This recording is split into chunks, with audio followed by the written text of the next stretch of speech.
Shalom, selamat pagi saudara-saudara yang dikasihi Tuhan Yesus Kristus. Salam sejahtera buat saudara semua dimanapun saudara berada. Damai sejahtera dan sukacita oleh Roh Kudus melimpah senantiasa dalam hati dan kehidupan saudara semua. Pada pagi hari ini kita akan merenungkan firman Tuhan tentang bilur-bilur Kristus yang menyembuhkan. Dalam 1 Petrus 2 ayat 24 tertulis, Ia sendiri telah memikul dosa kita di dalam tubuhnya di kayu salib, supaya kita yang telah mati terhadap dosa hidup untuk kebenaran. Oleh bilur-bilurnya kamu telah sembuh. Demikian firman Tuhan. Tuhan Yesus Kristus telah menanggung semua kutuk dosa kita di dalam dirinya, agar supaya kita terbebas dari ikatan dosa dan hidup untuk kebenaran. Tuhan bukan saja membebaskan kita dari kutuk dosa yang membuat kita terpisah dari Allah dan membuat kita terancam kebinasaan yang kekal, tetapi Dia juga membebaskan kita dari kutuk sakit penyakit.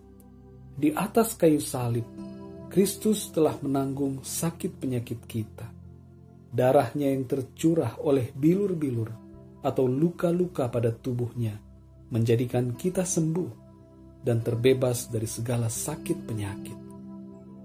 Ketika umat Israel berdosa di padang gurun, ular-ular tedung bermunculan dan memagut mereka sehingga mereka mengalami kesakitan akibat racun ular dan terancam kematian.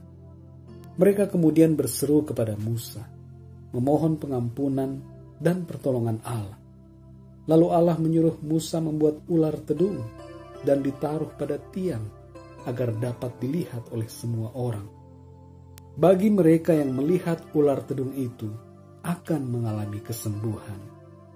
Demikianlah hal tersebut tertulis dalam Bilangan 21 ayat 8 dan 9. Maka berfirmanlah Tuhan kepada Musa, buatlah ular tedung dan taruhlah itu pada sebuah tiang. Maka setiap orang yang terpagut, jika ia melihatnya, akan tetap hidup. Lalu Musa membuat ular tembaga dan menaruhnya pada sebuah tiang. Maka jika seseorang dipagut ular, dan ia memandang kepada ular tembaga itu, tetaplah ia hidup. Di padang gurun, ular ditinggikan pada sebuah tiang yang membawa kesembuhan. Terlebih lagi Yesus Kristus yang telah disalibkan. Ia ditinggikan pada tiang salib, agar setiap orang yang percaya kepadanya disembuhkan dan diselamatkan.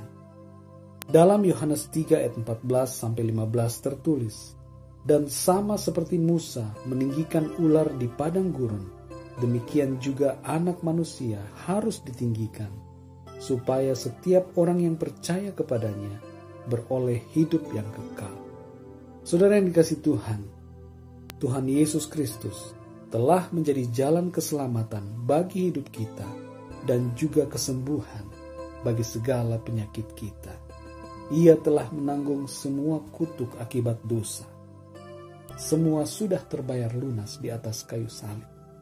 Oleh bilur-bilur Tuhan Yesus Kristus, kita telah menjadi sembuh. Puji Tuhan, saudara yang dikasihi Tuhan. Kuasa darah Yesus, pengorbanan Tuhan Yesus bukan hanya menebus kita dari dosa, tetapi juga menyembuhkan kita dari segala sakit penyakit. Kita dapat memahami kehendak Tuhan bagi kita dengan melihat karya Tuhan Yesus selama 3,5 tahun. Ia menyembuhkan orang-orang sakit. Ia mencelikkan yang buta. Ia membangkitkan orang mati. Ia membuat orang yang lumpuh berjalan, yang tuli mendengar, yang berpenyakit kusta menjadi tahir, yang dikuasai oleh roh jahat terbebas dari roh jahat, yang kerasukan setan dibebaskan oleh Tuhan. Saudara yang dikasihi Tuhan, kehendak Allah bagi kita adalah untuk memberikan kepada kita kekuatan dan kesehatan sepanjang umur kita. Selama kita hidup di dunia ini, sampai batas waktu yang Tuhan tetapkan bagi kita, Tuhan akan selalu memelihara kita dengan kekuatan dan kesehatan yang daripadanya.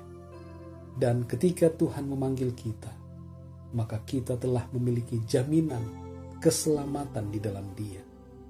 Karena Dia telah menyembuhkan penyakit rohani kita, yaitu dosa-dosa kita telah ditebus oleh-Nya, sehingga kita menjadi layak di hadapan Allah dan dilayakkan untuk masuk ke dalam kerajaan-Nya oleh karena darah Yesus Kristus. Puji Tuhan, saudara yang dikasihi Tuhan, di pagi hari ini, apabila saudara sedang bergumul dengan sakit penyakit, berdoalah kepada Tuhan, mintalah kekuatan dan kesembuhan daripadanya, dan percayalah bahwa Tuhan Yesus telah menyembuhkan saudara. Bersyukurlah untuk keselamatan yang telah dianugerahkan oleh Tuhan kepada kita. Tuhan telah memberikan kepada kita anugerah keselamatan dan kehidupan yang kekal oleh karena darah-Nya. Itu adalah sukacita yang luar biasa, sehingga kita dapat menjalani kehidupan kita dengan hati yang penuh syukur, semangat, dan bersukacita di dalam Tuhan. Puji Tuhan, saudara yang dikasihi Tuhan. Biarlah renungan ini menyegarkan jiwa kita dan memberikan kekuatan bagi kita. Tuhan Yesus memberkati saudara semua. Selamat beraktivitas dan sampai jumpa dalam renungan yang berikutnya. Haleluya.